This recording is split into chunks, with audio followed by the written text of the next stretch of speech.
जब जनता जवाबदेही मांगे तो दूसरे पर आरोप लगाओ, नया वायदा करो और आगे निकल जाओ। यहां तो लोगों का एक विश्वास है कांग्रेस की सरकार में, कांग्रेस की नीतियों में, पर क्योंकि केंद्र का नेतृत्व, देश के प्रधानमंत्री, गृह मंत्री, अन्य वरिष्ठ मंत्री आ रहे हैं, फिर उनको ये राय है कि तथ्यों को जांच परख करके अपनी बात रखें और जनता को, उनकी याददाश्त को इतना कमजोर मत समझे। कुछ लोगों की हो सकती है, पर अगर मोदी जी के अपने वायदे निकाल लिए जाएं 2014 से और वो कहां तक पूरे हुए या नहीं हुए, तो जवाबदेही वहां बनती है। 15 लाख रुपए वो जुमला बन गया, 2 करोड़ रोजगार एक साल में देने का था। आज आज़ादी के बाद सबसे बड़ी बेकारी भारत के अंदर है। अभी हाल में प्रधानमंत्री जी ने कहा कि हम 5 साल तक और फ्री राशन देंगे। उससे क्या स्पष्ट होता है कि 5 साल में ये लोगों की तकलीफ बढ़ी है, अमीर गरीब की खाई बढ़ी है।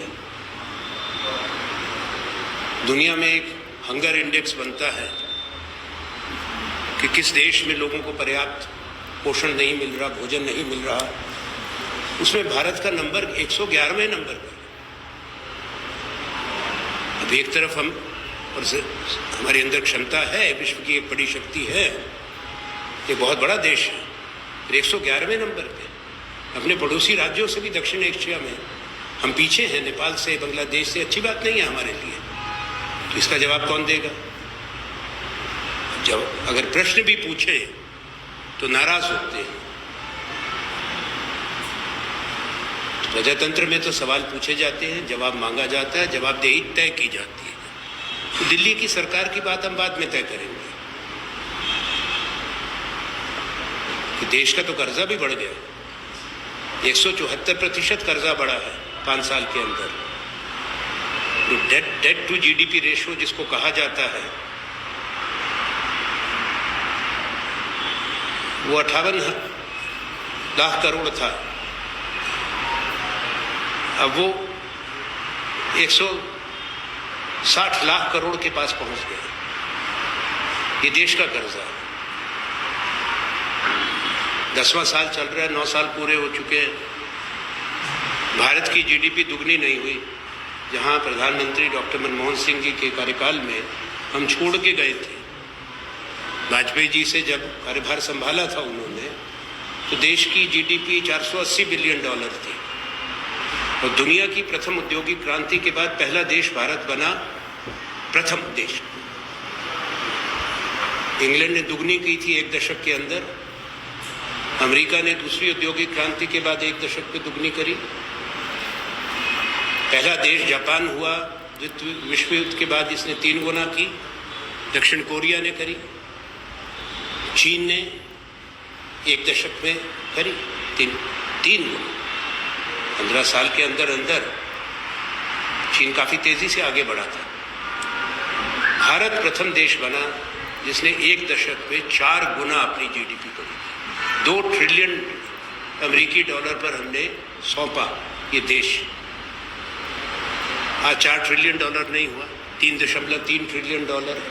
तो ये तो लोकसभा चुनाव आएंगे, ये कहानी यहाँ खत्म नहीं होगी, वहाँ ये सवाल पूछे जाएंगे। पर मैं यहाँ की आपसे चर्चा कर रहा था। या देश में 1952 के बाद, जब से हमारे पास डेटा है, आंकड़े हैं, रिकॉर्ड है पूरा, सबसे ज्यादा बेरोजगारी हिंदुस्तान में आज है। भारत जैसे देश में जहाँ युवाओं का बाहुल्य है, 23-24% बेरोजगारी का दर हो, गंभीर विषय है। 65-66% जनसंख्या नौजवानों की है, तो निरंतर बढ़ रही है बेकारी। सरकारी नौकरियों रिक्त पड़ी हैं पूरे देश में, भर्ती नहीं हो रही। निजी क्षेत्र में, प्राइवेट सेक्टर में रोजगार पैदा नहीं हो रहा। प्रचार बहुत है, दावे बहुत हैं, पर जमीनी हकीकत उसको नकारती है पूरी तरह से। पर इस राज्य के अंदर 85,000 जो नौकरियों में वैकेंसीज थी, रिक्त स्थान थे, उनको भरा गया। और निजी क्षेत्र में, प्राइवेट सेक्टर में नई औद्योगिक नीति लाकर 5 लाख के लगभग यहाँ रोजगार पैदा हुआ है। भारतीय जनता पार्टी को मैं स्पष्ट रूप में कहना चाहता हूँ, क्या इस बात से वो इनकार कर सकते हैं? हम चुनौती दे रहे हैं कि सबसे कम बेरोजगारी हिंदुस्तान के अंदर कहीं है तो इस राज्य में है। ये हम नहीं कह रहे,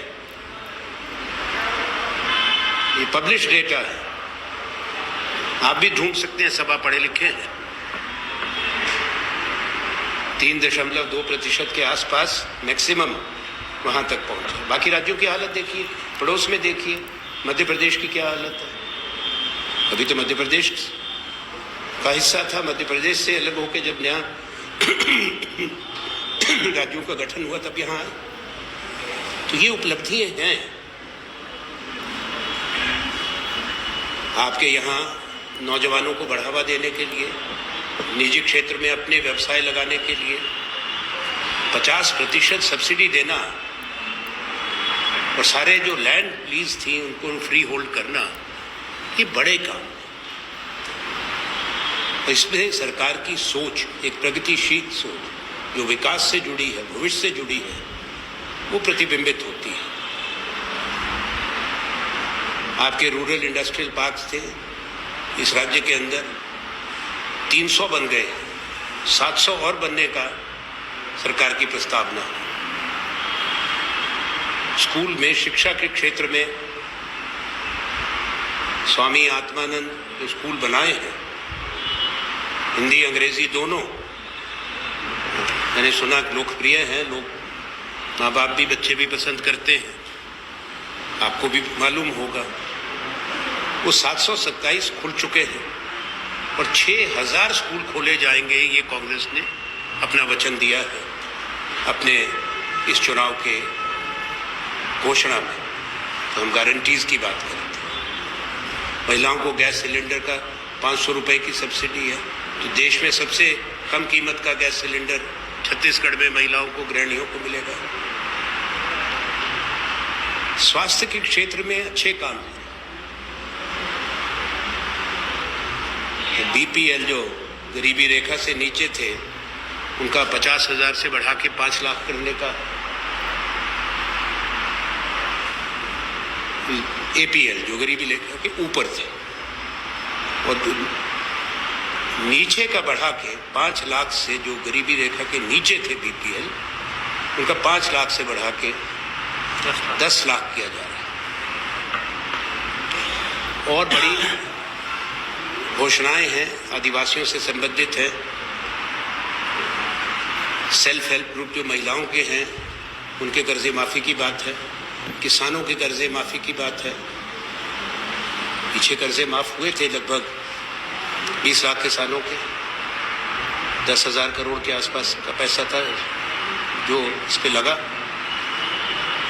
अभी भी सरकार उसको जारी रखेगी, ये सरकार की प्रतिबद्धता है, कांग्रेस की प्रतिबद्धता है। भारतीय जनता पार्टी के नेतृत्व ने इस चुनाव में लोगों को भ्रमित करने की चेष्टा निरंतर जारी है उनकी, पर बड़े चौंकाने वाले बयान दिए, आरोप लगाए, आरोप होते हैं, निराधार है। कारण क्या है? केंद्र की अपनी सही माने में उपलब्धि बताएं। 15 साल रमन सिंह जी की सरकार को जो उनको हटाया था लोगों ने अच्छी तरह हरा के, कोई तो कारण होगा। फिर ये परेशानी क्या है, नाराजगी क्या है भूपेश बघेल जी से, यहाँ की सरकार से? परेशानी ये है कि यहाँ उनकी बात गल नहीं रही। पिछली बार हारे हैं, इस बार उससे भी बड़ी हार मैं कह के जा रहा हूं। कांग्रेस 2/3 नहीं 3/4 बहुमत देगी। नतीजे आने दीजिए, विजय कांग्रेस की होगी, सरकार कांग्रेस की बनेगी। अब कई लोगों के जहन में होगा, सोच में होगा कि बीजेपी क्या वायदा कर रही है। अभी अपने सहयोगियों से बात कर रहा था कि बीजेपी क्या कह रही है। पहले तो कुछ खास बात कह नहीं रही, और भले आज कुछ भी कह ले, उनको मालूम है कि उनकी सरकार नहीं बनेगी। और बौखलाहट के और भी कारण हैं। ये जो अभी राज्यों के चुनाव हो रहे हैं, कहीं भी नहीं जीत रहे। मैं तो और राज्यों में भी जा रहा हूं, मैं कह सकता हूं। परसों में मध्य प्रदेश था, फिर जा रहा हूं दीपावली के बाद। जहां से भी हमारे पास जानकारी और सूचना आ रही है, भारतीय जनता पार्टी के पांव उखड़ रहे हैं। उसके कई कारण, जिस तरह की उनकी राजनीति है, सोच है, जिस तरह देश के अंदर जो व्यवस्था थी शासन प्रशासन की, एक कानून के राज्य की, निष्पक्ष जांच, निष्पक्ष जो हमारी एजेंसीज है राष्ट्र की, उनका कार्य प्रणाली, वह सब कब्जे में ले लिया। तो एक तो उनका राजनीतिक संगठन है, एक पैतृक संगठन है, कई और सहयोगी संगठन है, और उनके साथ साथ ये सारी एजेंसीज को, ये दुर्भाग्य की बात है, अच्छी बात नहीं है देश के लिए। मुझे इससे कोई खुशी नहीं होती है बात कहते हुए, दुख होता है, क्योंकि बड़े योग्य लोग हैं जो हमारी बड़ी बड़ी एजेंसीज के लिए चुने जाते हैं, सेंट्रल सर्विसेज के लिए काम करते हैं। वहां इस तरह सरकार प्रभाव कर ले, दुरुपयोग कर ले और अपने राजनीतिक विरोधियों का निशाना बनाने के लिए इस्तेमाल करे, वो एक बहुत बड़ा खतरा भारत के प्रजातंत्र के लिए है। ये कोई अच्छी रिवायत नहीं बन रही। आज तो चुनाव तो आज है, 17 को मतदान पूर्ण हो जाएगा, उसके बाद चुनाव चला जाएगा। लोगों ने मन बना लिया है, उसके बाद फैसला आ जाएगा 3 तारीख को। 3 तारीख की पहले से मैं कांग्रेस के लोगों को कहता हूं, आज सबको बधाई। आप एक दीपावली तो हम मनाएंगे, एक दीपावली छत्तीसगढ़ के मतदाता बड़ी विजय के बाद मनाएंगे। मैं अपनी बात को विराम देता हूं। मैंने मुख्य बातें कह दी, मुझसे पहले बहुत लोग आपसे बात करके जा चुके हैं और भी आएंगे। आप सबको दिवाली की शुभकामनाएं, आपको, आपके परिवारों को। अब कोई प्रश्न होगा मैं उसका जरूर उत्तर दूंगा। अपना परिचय भी दे दें भैया। आपने कहा कि केंद्र ने गरीब और अमीर के बीच की खाई को बढ़ा दिया है। कर्ज माफी से क्या छोटे किसान और बड़े किसान के बीच की गेप को आपने देखो, भूमिहीन किसानों के लिए भी योजना है। कर्ज माफी वो किसान समझ सकता है कि किस चीज के लिए कर्ज इतनी बड़ी है। हाँ, सबके लिए कर्ज माफी, छोटे बड़े किसान सबके लिए कर्जा माफी। किसने कहा कि बड़े किसान? अब वो तो वास्तविकता है, देखिए, एक सामाजिक वास्तविकता है। पर पूरे भारत के अंदर अगर आप देखें, सिर्फ छत्तीसगढ़ के संदर्भ में नहीं, भारत एक ऐसा देश है और जो प्रगतिशील देश हैं, जिनको डेवलपिंग कंट्रीज कहते हैं, हमारा 80% के लगभग किसान जो है वो सब्सिस्टेंस फार्मर अंग्रेजी में कहते हैं, जिसकी 2-2.5 एकड़ से कम जमीन होती है। ये एक वास्तविकता है हमारी।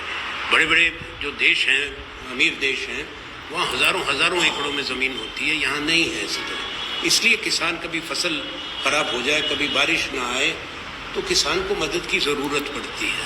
हम भी बात करते हैं किसान बीमा योजना क्यों बनती है, बीमा जो कंपनीज हैं वो कब से चलाती हैं, कारण है ना इसका। एक ये विषमता है और एक सामाजिक, एक ऐसी सच्चाई है, आर्थिक भी और सामाजिक भी, जिसको जो भी राजनीति क्या है, राजनीतिक दल क्या है, वो जनता का प्रतिनिधित्व करते हैं। इसलिए जनता की समस्याओं को पहचानना, उनकी कष्ट को पहचानना और प्रयास करना अपनी नीतियों के माध्यम से उनको राहत देने का, उनका निवारण करने का। पूर्ण रूप से तो कभी नहीं होता,